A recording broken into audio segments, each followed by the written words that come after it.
All right, what is going on, Laker fans? Thank you very much for being a part of the show.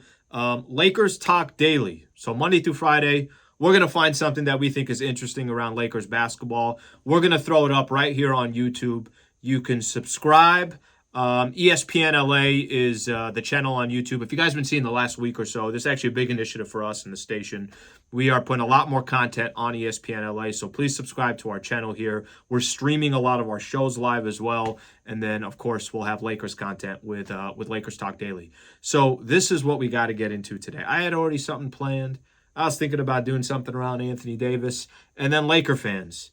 Then I'm told, or at least we all read the story from this morning, and we have the audio clip. So DeMar DeRozan was on JJ Redick's podcast, The Old Man and the Three.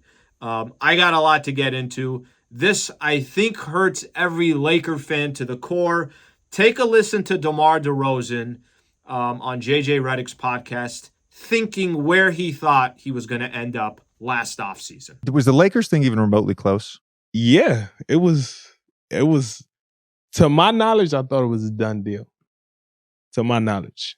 Like I remember I took a trip to Mexico just to get away because I could just feel it anticipation of everything coming, to play. So I was like, I'm gonna get away for a couple days, take my mind off it. And by the time I come home, be free agency, hey, I'm signing with the Lakers. I'm asleep one morning in Mexico. I get a call from Cal Lowry, and he said, they just made the trade for Russ. What's going on? I thought the deal was done for you to go to Lakers. And I was like, I'm confused. That I'm looking at my phone like, damn, that did happen. Well, I guess that's out the window. Like, you know what I mean? Because in my mind, that was the only option for me to go to. Like, I was sold on that, done deal. I didn't even entertain anything else because I'm letting this situation work itself out. So when I seen the trade happen, I knew it was no way for me to go to the Lakers at this point. That is JJ Redick and DeMar DeRozan right there. Oh, man. Oh, Laker fans. How about that quote? To my knowledge, I thought it was a done deal. Okay, I got a couple angles that I want to take on this. And, of course, as you guys know, comment below. So your thoughts on this question I'm going to throw out to Laker fans. I don't know where to start. I got to be honest with you. I got to be honest with you. And we were doing this a little bit earlier on the Travis and Sliwa show. So this is what it comes down to for me. You can make mistakes. Front offices are allowed to make mistakes. It happens all the time. It happens in businesses, corporations, families, whatever it is. You can make mistakes. There are certain mistakes that it just happens that way. So I'll use as an example. Russ hasn't worked with the Lakers. They made a mistake. They thought by trading away Kyle Kuzma and KCP and Montrezl Harrell, who was on a player option, they didn't think that there was, okay, we'll take our chances with Russ. We're trying to go up against the Brooklyn Nets. Brooklyn's got 3 stars. You make mistakes. By the way, I was one that I definitely didn't think the Russ thing would play out like this. Maybe nobody did to this extent. Maybe you don't go win an NBA championship, but not as bad as it was in the first year and not as bad as us still having the conversation about Russ right now. But Laker fans, are you trying to tell me that what DeMar DeRozan was telling JJ Redick on his podcast, that it came down to the Los Angeles Lakers having to make a choice between trading for Russell Westbrook or trading for DeMar DeRozan? And you don't have to be a genius on this one. I have a very difficult time. I feel like I need more context to it because I don't understand how the powers that be, and I'm talking about the front office, and listen, let's not sugarcoat this. This is obviously part of the Lakers' plan. They work very well with their star players. There's a close relationship there. It's impossible that LeBron and Clutch and Anthony Davis wouldn't have a say in this. If it came down to, hey, you get DeMar DeRozan to team up with Anthony Davis and LeBron James, or you get Russell Westbrook, it is so beyond a no-brainer to me. That's what hurts about this conversation because we're watching something that clearly doesn't work.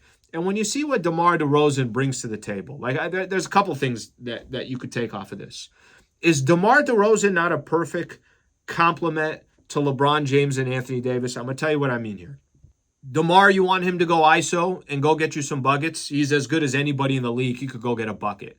LeBron James, if I ask Laker fans out there, does he want to put up 30 points a game, or does LeBron want to basically flirt with a triple-double? And if he has weapons like AD and DeMar DeRozan to go to either one of those guys, LeBron is a pass-first player. That's how I look at him. He's going to break the all-time record for most points scored in the NBA, and I don't think he's not a scorer first. He's a facilitator first.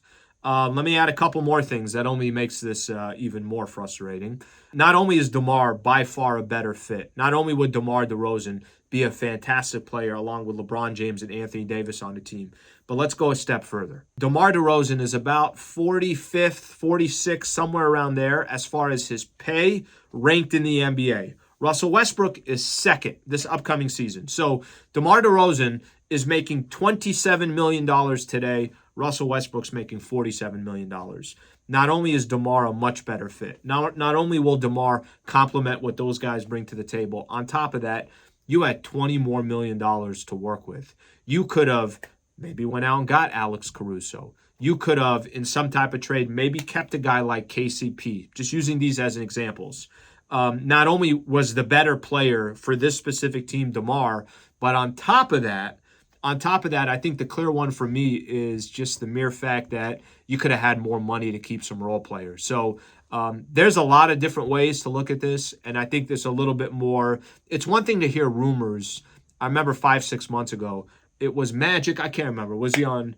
He could have been on First Take, or maybe he was on with Keyshawn, J. Will, and Max on their show. But he talked about how he had reached out to the Lakers and basically gave him a no-look pass. Hey, DeMar wants to be a Laker. Go talk to DeMar's people. And ultimately, the Lakers obviously chose Russell Westbrook. It is clearly a mistake on the Lakers' part.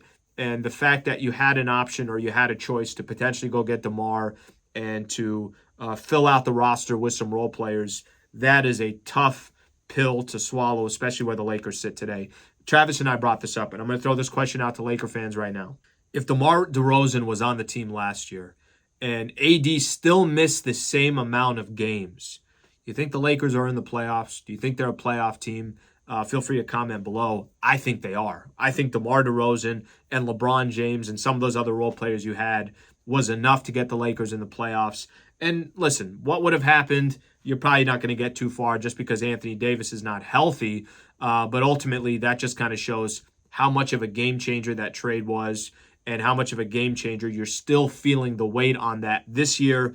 And we'll see how much it has an effect down the road. Because if you are going to trade Russ, you're probably going to be giving up a 2027 and a 2029 to get a player of the caliber of DeMar DeRozan is what you're hoping for. So, Laker fans, your thoughts, please subscribe to the channel. Thank you for coming on YouTube and watching the content. I got my own page as well. You could always go to Lakers Talk with Alan Sliwa for YouTube as well. Thank you for being a part of the show. Until tomorrow, we'll hit you tomorrow. Lakers Talk daily. I'm Alan Sliwa, and have a good rest of your day.